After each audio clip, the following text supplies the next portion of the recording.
10 апрелге карата республика боюнча COVID-19 вирусун жуктуруунун 18 жаңы учуру катталды. Бул тууралуу эртең мененки онлайн маалымат жыйында саламаттыкты сактоо министринин орун басары Мадамин Каратаев билдирди. 18 жаңы учур катталды өлкөдө. Анын ичинен Бишкек шаарында 6, Чүй областында 8, Жалал Абад областында 3, Ысык Көл областында 1. Республика боюнча катталган учурлар 298 болду. Анын ичинен Жалал Абад областында 89, Ош областында 98, Ош шаарында 36, Чүй областында 15, Бишкек шаарында 42, Баткен областында 4, Нарын областында 10 жана Ысык Көл областында 4. Ал эми жаңы катталган 18 учурдун 5 медицина кызматкерлери. Эң негизгиси медицина кызматкерлери 5 учур катталды. Бүгүнкү күндө тилекке каршы медицина кызматкерлеринин ичинен 39 учур бул коронавирус менен ооруган учур такталды.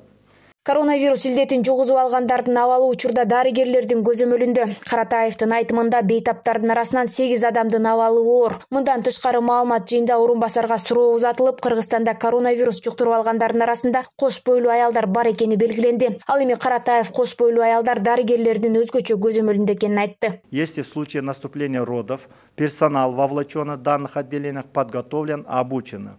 Если роды будут проводиться в данных отделениях, то, что вы говорили, кардиазия, которая лежит одна беременная, мы знаем, это 37 недель, она помещена, вот то, что кардиазия, если будут роды, мы переведем в обсервационное отделение перинатального центра. Ушул эле онлайн жыйында саламаттыкты сактоо министринин орун басары вирус жугузуп алган Ноокат райондук аймактык ооруканасындагы бир адам көз жумганын айтты. Белгилүү болгондой маркум бүгүн жерге берилди. Тилекке каршы бир адам Ноокат аймактык ооруканасынын жандандыруу бөлүмүндөгү адам каза тапты. 87 жаштагы жаран.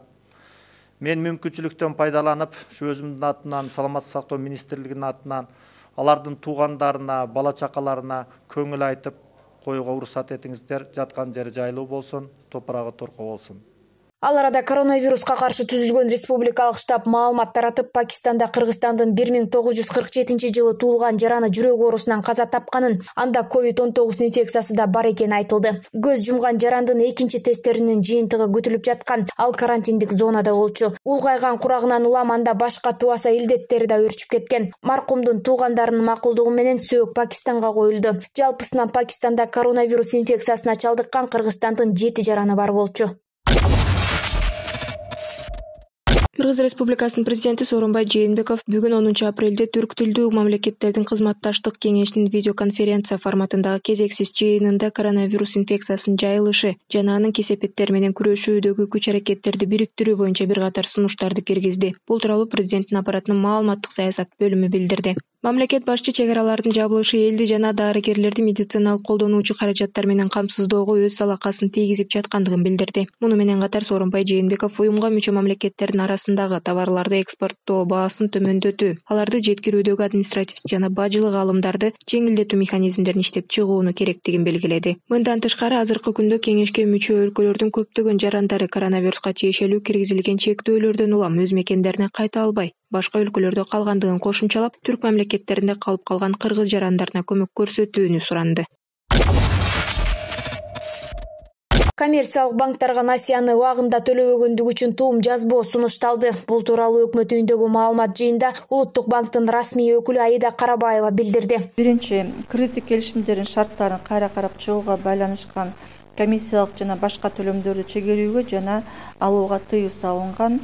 Кредиттик келишимде каралган милдеттенмелерди аткарбагандыгы же болбосо өз убагында аткарбагандыгы үчүн карыз алуучуларга карата айыптык төлөмдөр, анын ичинде кошумчаланган айыптык төлөм салууга жана ошондой эле алууга тыюу салынган. Мындан тышкары Карабаева бүгүнкү күндө коммерциялык банктар жарандардын жана ишкерлердин насыясын төлөө мөөнөтүн жылдыруу боюнча кайрылууларын карап жатканын кошумчалады.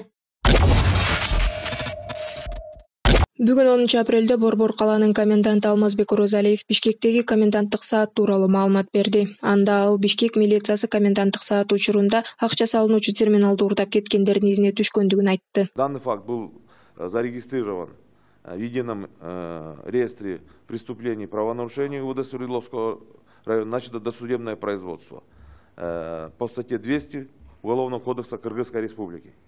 Назначены все необходимые экспертизы. На сегодняшний день похитителей данного платежного терминала мы отследили по камерам безопасного города, а также камерам командного центра ГУВД города Бишкек. В скором времени мы дополнительную информацию дадим по задержанию данных лиц. Эске салсак, окуя 6 апрелде болгонун айтып, Свердлов райондук ички иштер башкармалыгына терминалдын ээси кайрылган. Ал терминалдын баасы $1,5 миң, ичинде 61.500 сом бар экендигин айткан. Факт кылмыштардын жана жоруктардын бирдиктүү реестерине катталып, сотко чейин көндүрүшкө алынган. Белгилей кетсек, 25 марттан 15 апрелге чейин Кыргызстандын көпчүлүк аймактарында коронавируска байланыштуу өзгөчө абал жарыяланган. Мындан улам кечки саат 8ден таңкы 7ге чейин көчөгө чыкканга болбойт.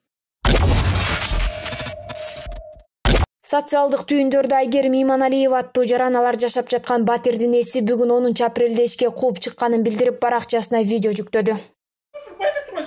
Мен например светки мейли төлөм, мен өзүм колония чыккан жокмун, сиз чыгарып салып атпайсызбы? Мен чыгарып тастайм. Мен чыгарып тастайм. Жумушум башталсын, төлөйм деп атам. Мен төлөбөйм деген жокмун, бирок төлөйм, жумушум башталсын, мен светки берип турайынчы деп атам. Мен мен узаңар чыккылайм, мага. Видео материалда автор карантин маалында батирге акча төлөй албаганынан улам ал батирдин ээси үйдөн чыгып кетүүсүн талап кылганын билдирген. Мына 2020 жылы бүгүн канчасы 10 апрель. 10 апрелде мына мынтип квартирадан сагалап көчүп кетип атабыз. Мына бул жакта 1 жашка толук бала бар ошо. Биз киргенибизге 7 мартта киргенбиз. Ошондо биз 5-inde беребиз, эми бурса бир айдан кийин деп жакшы эме кылган, сетте бурса карантин өткөзсө деп. Ага жетпей эле хозяин ушинтип кубалап чыкты. Ошо Арча Бешик Камбарата көчөсүндө 94-үй болчу. Мындан көп убай атылган батирдин кожойкеси батирден чыккандар тынчтык бербей бир бөлмөдө 8ден ашык киши жашап алганын айтты.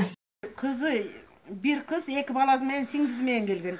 Андан кийин апасы дайыр 2 сиңдиси, дайыр сиңдиси баласы менен иши кылса 8-9 болуп калышты.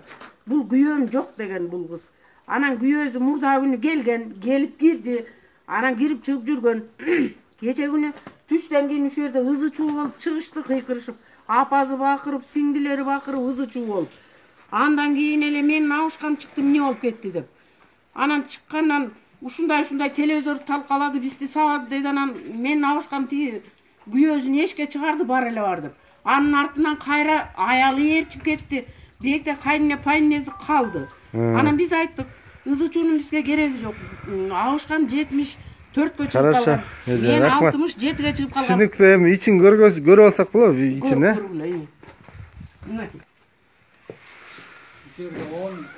коридорго чейин. Мына 11 комнатага 11 киши жашаштыр. Белгилей кетсек, буга чейин Жогорку Кеңештин депутаты Жанар Акаев Кыргызстанда 100 миңдеген адамдар батирлерде турарын айтып, күнүмдүк акча тапкандарга карантин учурунда өкмөт жөлөк пул маселесин чечип бериш керектигин айткан эле. Бизде жана телөө кызматында иштеп, күнүмдүк баягы оокат кылып аткандар, аларда азык түлүк жок азыр. Өкмөт мына Казакстанда 1 миллион, 1,5 миллион адамга жөлөк пул берип атат. Биздин өкмөт дагы азыр ушундайда жок дегенде 500 миң жаранга 5 миң сомдон болсо дагы жөлөк пул колдоо катары беришибиз керек. Анткени алар күн сайын иштеп, кечинде үйүнө бир нан менен чай көтөрүп барчу да. Азыр аларда киреше жок. Экинчиден, Кубат Элчевич, бүт ири шаарларда Кыргызстандагы 100 миң деген квартиранттарыбыз бар. Аларда азыр кожоюндары чыккыла деп кууп чыксак аяк барат. Ошого биз сиздер алып келсеңер документтерди. Биз катар кабыл алып берсек.